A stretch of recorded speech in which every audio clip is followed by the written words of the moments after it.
deterrent crisis that we're in. I have to acknowledge the two men that are before me before I even start. This is the great Detective Needham and the great Detective Davidson from Sandy Springs Police Department. This was a collaboration, but you always have to acknowledge those that are on the front line working really hard to get things done. And these two gentlemen have done just an excellent job. What today's indictment is about is the Drugrich gang, which is a hybrid gang, and it started back in 2016. That's how far we can document this gang existing. We know that it is a gang that primarily actually exists out of DeKalb County, the Stone Mountain and the Tucker area. But as we know, crime and criminals have no boundaries, and they found their way into my county, Fulton County. I have a message today that you will hear repeated time and time again. If you thought Fulton was a good county to bring your crime to bring your violence to, you are wrong, and you are going to suffer consequences. And today is the start of some of those consequences.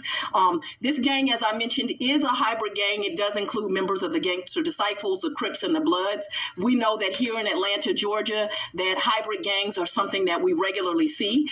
We know that this gang does have some identifiers that connects it together. They use things like prescription bottles and money symbols, and this is in their jewelry and their tattoos, and we see that present here. We have identifiers identifying this gang, but that's not the problem, that people collected together or they decided to use symbols. It's what they did once they joined together. What this indictment represents is 16 different victims in our county, 16 different incidents of violence, and 26 defendants. They committed crime everywhere from the south to the north of my county, which included Union City, Atlanta, and Sandy Springs.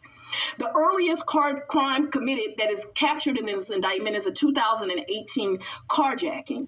The latest was committed just this month. We are aware that crimes have occurred in other jurisdictions, but what this indictment primarily covers are the 16 crimes that committed here in Fulton County. The victims, they do not discriminate, but what they did do is target people who show their wealth on social media. So I do have a message for the public where it is kind of fun to put your things on social media and show off. Unfortunately, these gangs are becoming more savvy, more sophisticated in the way that they target you. And this is a way that we know that they targeted these individuals. And it's because of these great detectives' work where they were able to show that they were following these individuals and using it to their advantage. Some of the celebrity victims included Calvin Ridley, who is a loved member of our Falcons, Brad Guzan, who is a loved member of the Atlanta United team, Marlo Hampton, who is on the Real Housewives of Atlanta, and Brittany Mealy, who is the mother of Future's child. All very well-known celebrities who have decided to take residence right here in Metro Atlanta because this is a great place to live and we cannot tolerate this. But don't be fooled. This indictment also covers other individuals who are not as famous, but also had their wealth on social media.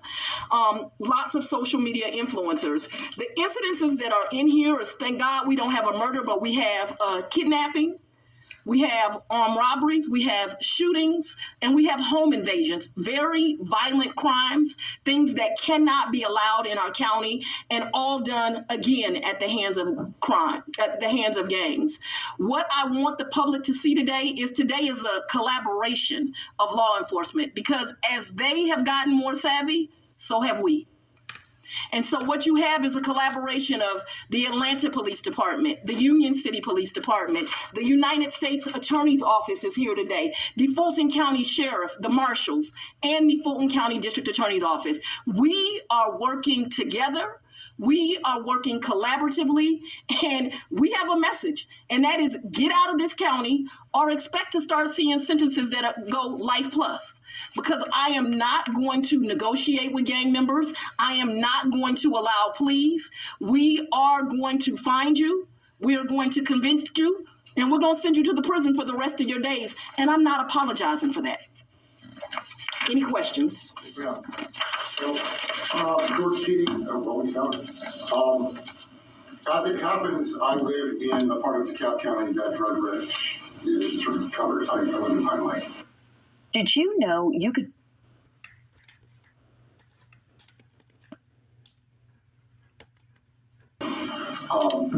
And you mentioned Drugrich had his city in the indictment, who, as I understand it, just got out of jail or prison. He's living with his mom on how much cooperation? Because I can't help but notice that DeKalb County isn't standing behind you right now. But I know that they're accused of crimes in DeKalb County. Is there collaboration happening between Fulton and DeKalb County with regard to the investigation of this gang?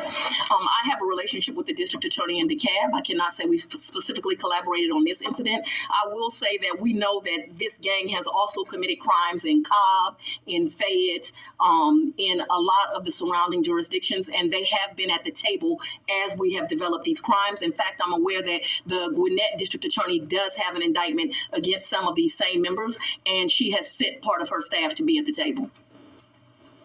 Talk about how this came down. You talked about the detectives kind of bringing this forward. What was the beginning of this? How did this, all these things have been happening, but how did you all put it together, and what was kind of the beginning part of this investigation? I have to give credit to the Sandy Springs Police Department. They were able to really pay attention, to really go back and track and see that these people were tracking people on social media. Obviously, it doesn't happen at the first crime where you realize that there is a trend, but they pretty quickly did that. I have a great relationship with the chief in Sandy Springs, Kenneth DeSimone. We began talking. I began sending assistant district attorneys out there as we developed this, and they were really the foundation and the work. But as always, you know that I love our acting chief in Atlanta, Shearbaum. He was automatically willing to get involved and to do their part and to develop this. And so people just came together and developed this. But the foundation and the start, as you asked, was really through just great detective work. Mm-hmm. And what years was this? This was in the past years, the Sandy Springs thing? Yes, but we do have crimes going back in this indictment to 2018, because once that research was done, we saw that there were crimes going back to 2018. We also have this gang documented going as far back as 2016. As George Chidi just pointed out, this is a gang that primarily operates in DeKalb. And so I can honestly tell you, when they first brought this to me, I said, this is not one that I'm familiar with. We don't hear about them a lot. And then we began to realize that's because most of the work they had put in, and I use work in the slang term, most of the crime that they were doing was out of DeKalb County, but they decided to cross the county lines, and that's going to be detrimental to them. So the indictment mentions lyrics from a couple of videos. It does. And you were going through the lyrics. Congress has proposed legislation to limit these rap lyrics in prosecutions. Do you have thoughts about that?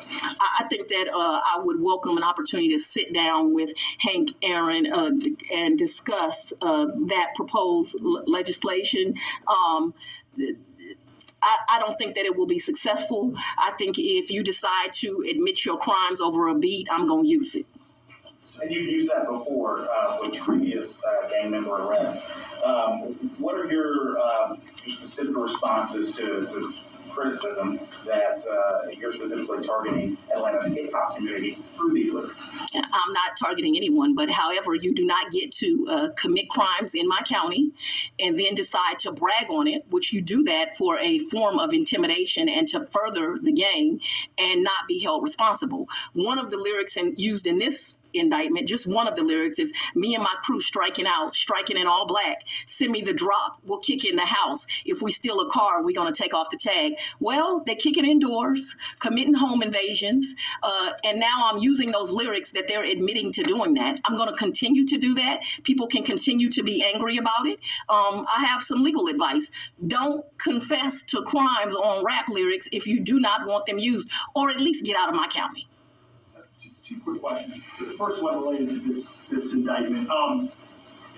It sounds like when it comes to the investigation, not that the days of people being followed home from a restaurant or something like that aren't still happening, but it sounds like it's as simple as somebody posts, hey, I got this new chain, I got this new car. and these guys are just sitting back. Can you kind of just take us through that process? I have a very good example of that. Marlo Hampton is a star on Atlanta Housewives, and that's a show. It's Atlanta, so I like it and I watch it, and I'm a fan of hers. One of the things she does, though, is at one point she has the news media in her home, and during that interview, she shows you how to enter the house, where things are within her closet. She then becomes a victim. That's not wise to do. You should be able to show you've worked hard, you have some success, people are interested in you. You should be able to show that. But it's not a wise thing to do, because you're exactly right. Now what they're doing is they're looking on social media and they are seeing, are there things here that we would like to get? One of the things the investigators realized is they're immediately going to closets. They're immediately going to bedrooms. They know where these high-end items are, and they are seeking to get them. And so it's just not wise to do. And you're right, they have become more sophisticated. But luckily, they give us good evidence because we're able to track them as they are tracking other individuals. But my message to the public is please stop doing that. Are most of these home invasions, or are they burglaries and they don't care if they're home? Or because there's obviously a big difference between burglary and home invasion. They're actually both. Sometimes the victim, like Mariah Carey, was not home at the time, right? So it becomes a burglary. In other times, unfortunately, the victims are home and they don't mind using violence once they enter the home and you're present. So sometimes they are just burglaries. Sometimes they are home invasions. Either way, people's dwellings, their homes, where you feel safe is violated and things are taken. But unfortunately, in some occasions, people are targeted and really harmed. In one of these cases, we had a 16-year-old child in the shower, and she was taken downstairs by force. You know, an incident as a mom, I cannot imagine having to have gone through and suffered. Yes, sir. We have the YSL legal indictment earlier this year. Now we have this legal indictment today that you're presenting today. Would you say that's how you plan to target gangs here in Fulton County, using that RICO statute and keep doing more and more indictments like that? Where appropriate, that's what I'll use. Real quick, one more question. So you brought up YSL. Just there's been a lot of developments recently in that. I'm hoping you could address the witness intimidation. Where we kind of stand with this, and also I just had some conversations, with former and current detectives who believe this is going to cause some type of chilling effect when you're going to start seeing discovery leaked on Instagram. People aren't going to be, cooperating anymore with the investigation. So I guess, first off, where are we with Young Thug's case, and then if you have any reaction to that chilling effect? I agree with detectives. If this information is listed on social media, it will have chilling effects. We are taking precautions to make sure that that does not happen, that people are protected when they cooperate with the law enforcement and the police, because citizens cooperating is a big part of ridding this from our community. It is the largest part. This is, I ask you, off topic for a moment, your reaction to Judge McBurney's order this morning that is compelling the governor to testify, but then delaying the testifying until after the election. I think it's appropriate for witnesses that have information in that investigation to testify. Today, we are seeing the same thing in the murder case for Katie Maxey. Another 7-year-old was shot over the weekend. How can you ensure parents, the public, that kids are safe in the city of Atlanta and Fulton County? Both of those cases are the same in that they take away our most precious commodity, our children.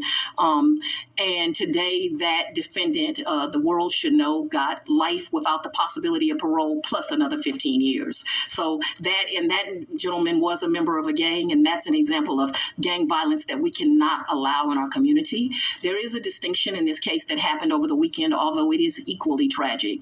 It is an incident of domestic violence, something that we know is really just people don't seem to be able to get along in relationships, and we have too many guns in the wrong hands and too much freedom to get guns. But this is a harsh reality. If you are in a domestic situation and there is a gun present, you and everyone around you is in more danger, and it is very difficult for the law enforcement to be anything but a reactor to that. We have got to have legislation that does not allow domestic violence abusers to have guns around them, and I think we have to have some serious conversations about some that's not popular. Everybody doesn't need a gun. I have come to the public many, many times and said, stop leaving your guns in your cars because they are breaking into cars, taking your guns and using them from the wrong things. And we are suffering as a community this morning. It broke my heart to watch. Here I get a huge success last week. Kennedy Maxey's killer held responsible. And this morning I wake up to another precious life stolen. Mr. Attorney, you said there was gang related. Which gang? I'm sorry. You said that the shooting of the child, there was a gang involved. I know you're aware of that. That gentleman had gang ties to Virginia on down. He was here. They say I'm picking on the rap community. He was here to be an aspiring rapper. District Attorney, back to the special grand jury. You gave us some guidance back in the summer about how long this will go. What do you believe now in terms of how much longer you expect the grand jury? It isn't payable until May, but what is your expectation of how many more subpoenas you'll send out, how many more people you expect to come in before this wraps up? I think we're about 60% through of all of the people that we need to be brought up. I'm pleased with the pace that we're going. There can't be any predictions, as you know. Many people are unsuccessfully fighting our subpoenas. We will continue to fight to make sure that the grand jury and the public gets the truth. And I am very hopeful that by the end of this year, I'll be able to send the grand jury on their way. Of the 26 people in this indictment, how many are in custody? I had that exact number. I think it's about 18 of them are in custody right now. I know we have 5 that are in the wind. And are the 18 in Fulton or elsewhere? Various places. Yes.